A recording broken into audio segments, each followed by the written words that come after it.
Doa, doa, doa, doa, doa, doa, doa, doa, doa, doa, doa, doa, era costureira, doa, traballaba na leira, doa, doa, e doa, doa, e doa, babó, era poeta, doa, doa, cuidaba da bestia, doa, doa, e doa, doa, a tía Maricha quedaba na casa, cuidaba de todos, iba ás patacas, doa, doa, e doa, doa, e doa, doa.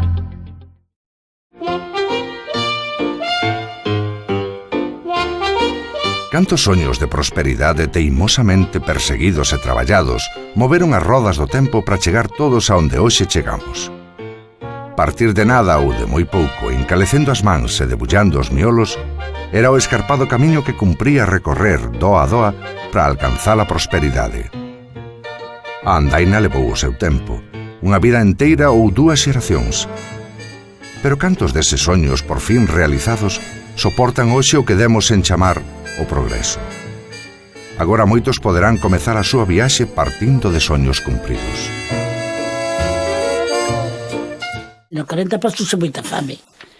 Cocer un ferrao de millo para 5 personas que éramos na casa, 5, 6, porque éramos 4 fillos e máis os 2, 6. Eso non chegaba a nada. Traían a fariña, iban ao molino a molela e despois traían á casa, facían o pan, levaban ao forno e todo tapadiño, porque senón requisaban todo. Pois dábanos un pedeciño de pan para comer e despois o outro subíano arriba dunha vija, porque senón nós comíámoslo todo xunto. E por aforrar pasábase fame. Por iso a forma de aforrar era precisamente o ferrao de millo, en vez de moelo no muiño a facer broa e comela, era vendías ao traperlo e aforramos os cartos. Botamos 6 semanas sin ver unha sola frangulla de pan na casa. E bebíamos tazas de auga quente cunha berza e máis cunha pataca. Se pillaba a pataca non pillaba a berza e así fomos comendo fruta silvestre, fruta pixegos, amoras, o que había por afora. Había rapaces que non empezaban a escola moi tarde e algúns que non empezaban nunca. Por qué? Porque había que axudar a comer na casa, non? Que había algún hasta tiña que manter o seu pai, non? Eu, cando era unha rapacita, gustaba moito coser. Pois papá non me deixou aprender a coser porque dicía que as fillas, as pobres, tiñan que saber traballar.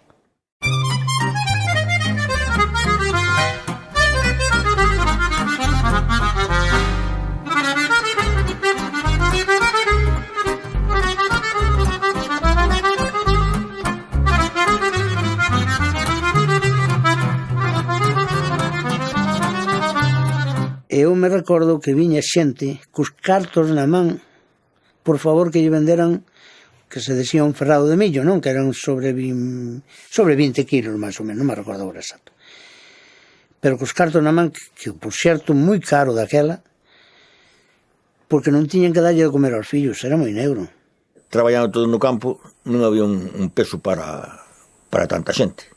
Bueno, había que moverse e botarlle valor. Miña mãe marchouse con 18 anos a Madrid a traballar. Era unha nena naqueles tempos. E creou un taller de costura que chegou a ter 22 empleadas. Meu irmão puxo a peluquería despois da guerra e claro, puxose con moito sacrificio porque tuveron que empeñar a casa para poñer a peluquería porque non había créditos. Aí quen se consolaba con ter un chollo e ter a mí nunca me gustou estar sujeto a nada. Gustoume vivir a miña vida. Traballábamos, meu irmão chamaba ás 8 da mañá e marchábamos, hacíamos a limpieza e despois estábamos traballando hasta as 8 ou 9 da noite todo seguido. E despois, dali a tempo, estuvemos uns 2 ou 3 anos, foi cando empezou a floxear o traballo.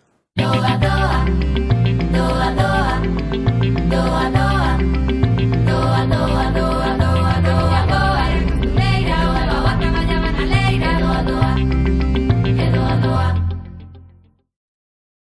Meu pai tiña camións de transportes, camionetas se chamaban daquela, Eu andaba con elas, gustábame moito, non quería estudiar, nunca quixen estudiar, entón gustábame andar cos coches, pero despois caseime e xa vin que aquilo non era plan. Fundei unha empresa por mí. Cheguei a ter 17 obreros. Teño moi bons recuerdos das casas que fixen, en pedra. Morrera un tío noso que tiña un comercio e estuve xa, desde que morreu, no comercio aquel. Quizá non había outro sitio que tuvera unhas habitacións como tiña eu. Porque ademais tiñas todas decoradas distintas. E moi ben. E despois todo moi limpio, moi eso. Eu tiña unha fama en Ourense que toda a xente que viña a Ourense, pois sempre lle recomendaban a miña casa. Un amigo meu montou a estación de servicio do Miño e faloume se me interesaba levar o restaurante. Eu dixi que sí, por suposto, e arreglámoslo, acondicionámoslo, e ali empecé co restaurante o Miño. Recordo que por unha comida daquela 10 pesetas, 7 pesetas, por aí era. Pois sencillamente monteina porque eu vivía nunha aldea, porque o meu marido estaba ali de secretario e vivía nunha aldea. E tiña 2 fillas e eu quería que as miñas fillas se educaran nunha ciudad para poder estudiar.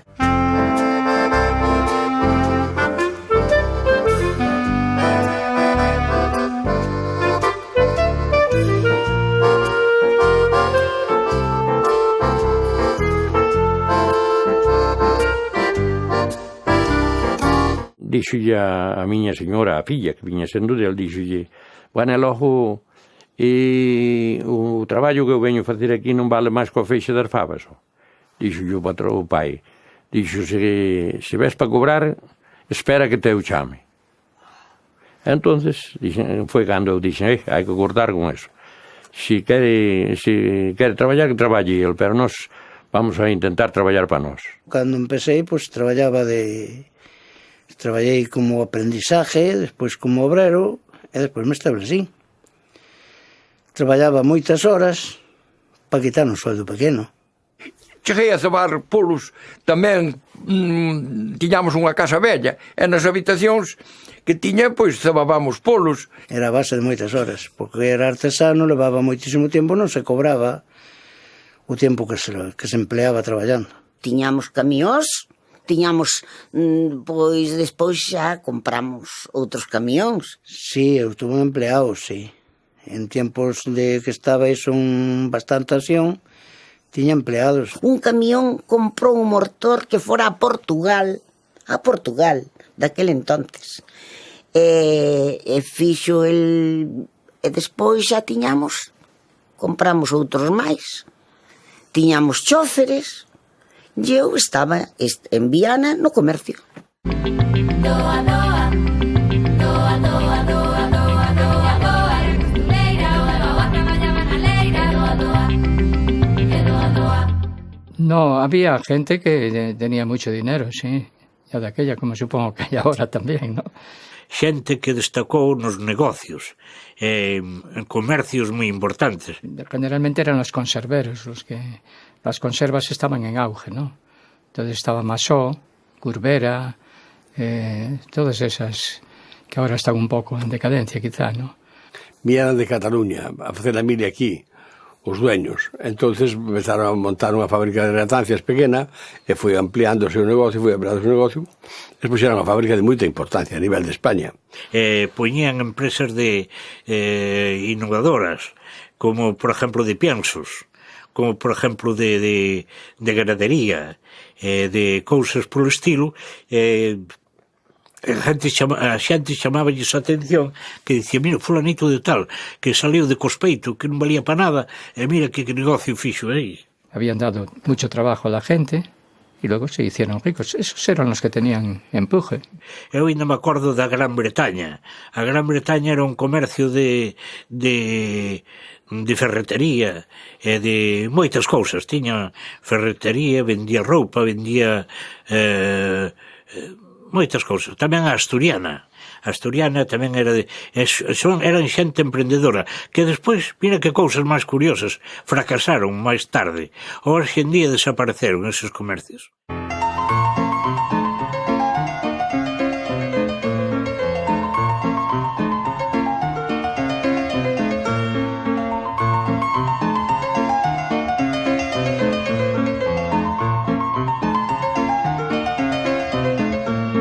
Pois sí, hubo moitas, e despois foronse unhas seguiron prosperando, outras foronse abaixo. Por exemplo, ali había daquela RTR, que facía reactancias, estas dos tubos fluorescentes. Había Manolo Díaz y Prieto, que era outra empresa moi importante.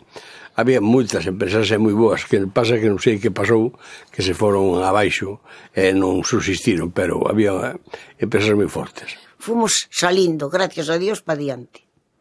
Bueno, os bancos daban créditos, máis que agora, neste momento, e había que pagarlos caro.